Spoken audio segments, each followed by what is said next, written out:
Hello friends, I am from Lakhani tech institute and आज की class में मैं आपको ये बताऊंगी कि हम किसी को ईमेल कैसे कर सकते हैं। लास्ट टाइम मैंने आपको ईमेल आईडी बनाना सिखाई थी, इसी तरह अब मैं आपको ये बताऊंगी कि अगर हमें किसी को ईमेल करना है तो वो हम कैसे करेंगे। हम सिंपली यहाँ जीमेल पे जाएंगे तो हमारे पास कुछ इस टाइप का इंटरफेस जो है ओपन हो जाएगा। अब मैं आपको ये बताऊँगी कि हम इसमें किसी को मेल करते कैसे। डेफ़िनेटली अगर हमें किसी को ये मेल करना है तो हमें उसकी ईमेल आईडी भी पता होनी चाहिए, हम जिसे मैसेज करना चाहते हैं। तो अगर अब हमें मेल करना है तो उसके लिए हमें यहाँ पे कंपोज़ का ऑप्शन नज़र आ रहा है। हम यहाँ सिंपली कंपोज़ पे क्लिक करेंगे तो हमारे पास कुछ इस टाइप का पेज जो है वो ओपन हो जाएगा। इसके बाद यहाँ पे कुछ ऑप्शंस दिए हैं, जैसे ये मिनिमाइज़ का है, इससे थोड़ा सा पेज जो है वो फुल स्क्रीन में चला जाएगा और इससे जो है हमारा ये पेज कट हो जाएगा। अगर अब मैं इसको फुल स्क्रीन में काम करना चाह रही हूँ तो ये कुछ इस टाइप का आ जाएगा। Okay, got it. अब मैं यहाँ पे टू में उस पर्सन की आईडी टाइप करूँगी जिससे मुझे ईमेल करना है। जैसे मैंने यहाँ पे अपनी आईडी टाइप की है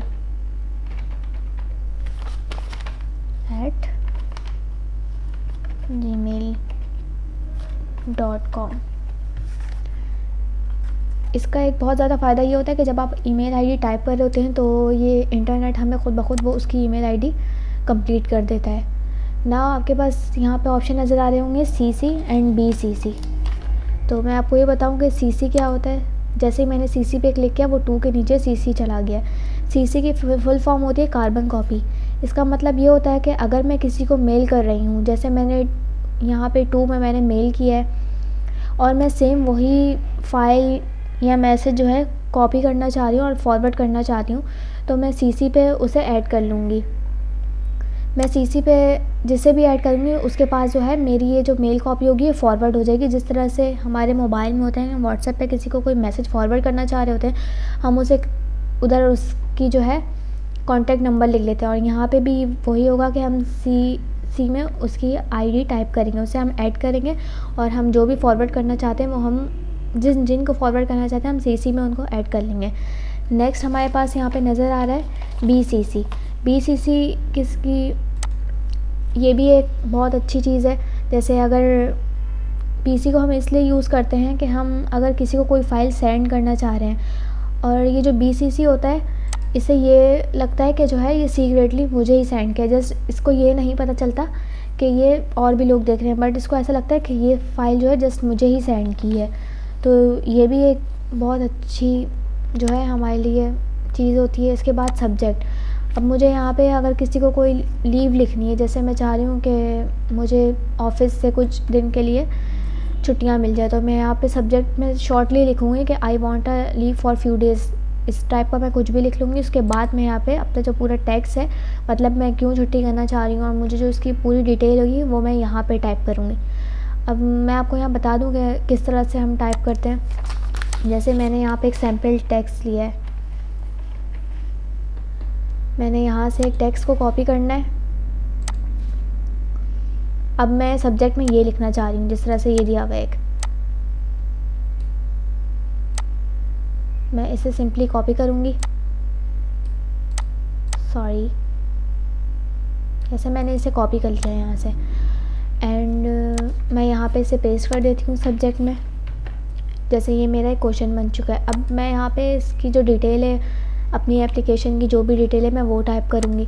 तो मैंने इसका ये पूरा को जो है किया, इसे कॉपी किया।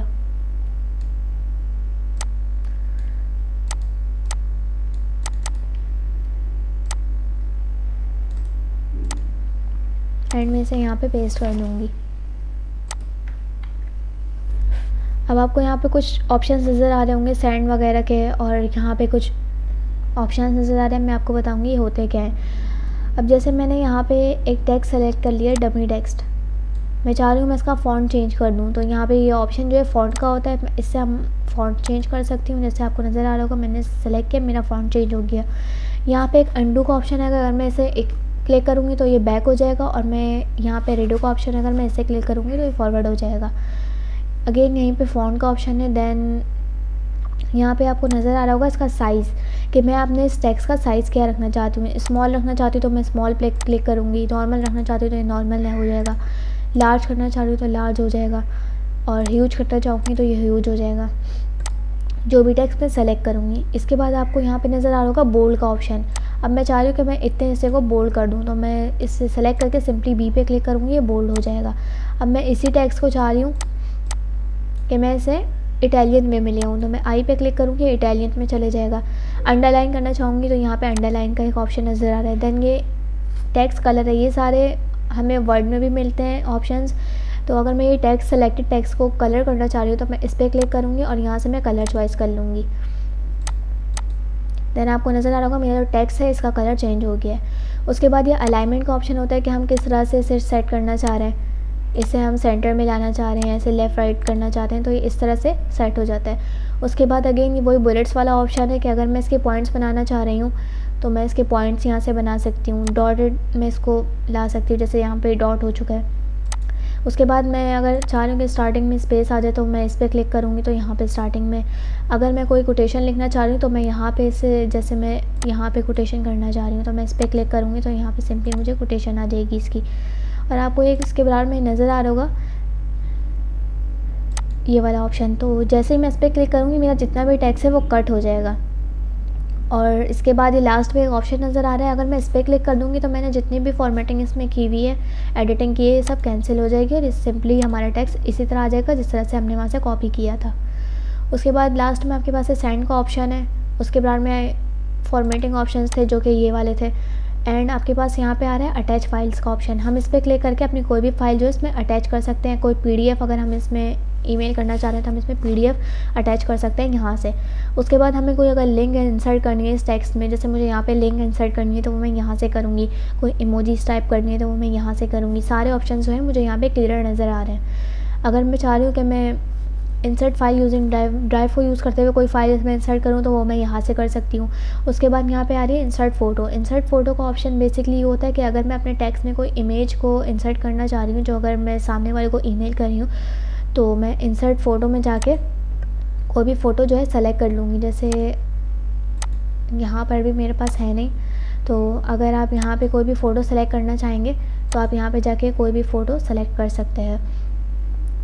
उसके बाद कॉन्फिडेंशियल मोड है, ये इतना नेसेसरी नहीं होता, बट मैं आपको ये बता दूँ कि ये वो चीज़ होती है जैसे मैं जिसे ईमेल कर रही हूँ मैं उसे एक पासवर्ड यहाँ पे सेट कर लूँगी एसएमएस पासकोड में।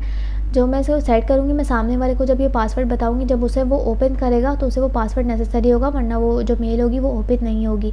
और यहाँ पे ये बता रहे हैं कि हमने जो भी ईमेल टाइप किया है वो कितने दिन में एक्सपायर हो सकता है। जैसे यहाँ पे लिखा हुआ है एक्सपायर्स इन 1 वीक। अगर वो 1 वीक तक ओपन नहीं करेगा तो ये एक्सपायर हो जाएगा। जैसे यहाँ पे और भी टाइम शो हो रहा है कि कितने दिनों में एक्सपायर हो जाए, कितने वीक्स में, कितने मंथ्स में, तो हम इसे सेट कर सकते हैं, बट ये इतना नेसेसरी नहीं होता है। इसके बाद लास्ट में आता है सिग्नेचर का ऑप्शन।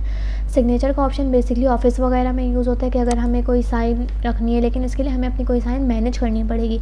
बट मैं अभी नो सिग्नेचर कर रही हूँ क्योंकि नॉर्मली ईमेल है, तो इस वक्त से जो है आपको इस तरह से आप ईमेल किसी को भी कर सकते हैं। देन आपको सेंड करना है। मैं यहाँ से जैसे ही सेंड करूँगी ये सेंड हो जाएगा। इसके बाद में आपको नज़र आ रहा है एक ऑप्शन दिया हुआ है, इसमें लिखा हुआ है शेड्यूल सेंड। मतलब कि मैं इसमें अपना कोई टाइम और डेट भी अरेंज कर सकती हूँ कि इस डेट को इस टाइम पे ये ईमेल सेंड होना चाहिए, तो मैं यहाँ से करूँगी। लेकिन मुझे अभी सिंपली सेंड करना है तो मैं यहाँ पे क्लिक करूँगी, तो आपको यहाँ नज़र आ रहा होगा कि मेरा मैसेज सेंड हो चुका है। सेंड हुआ मैसेज वही हमारे एंड्रॉयड फ़ोन की तरह सेंड ऑप्शन में होगा। यहाँ आप देख सकते हैं कि यहाँ फरियाल सही और ये जो पूरा मैंने टेक्स्ट टाइप किया था ये सेंड हो चुका है।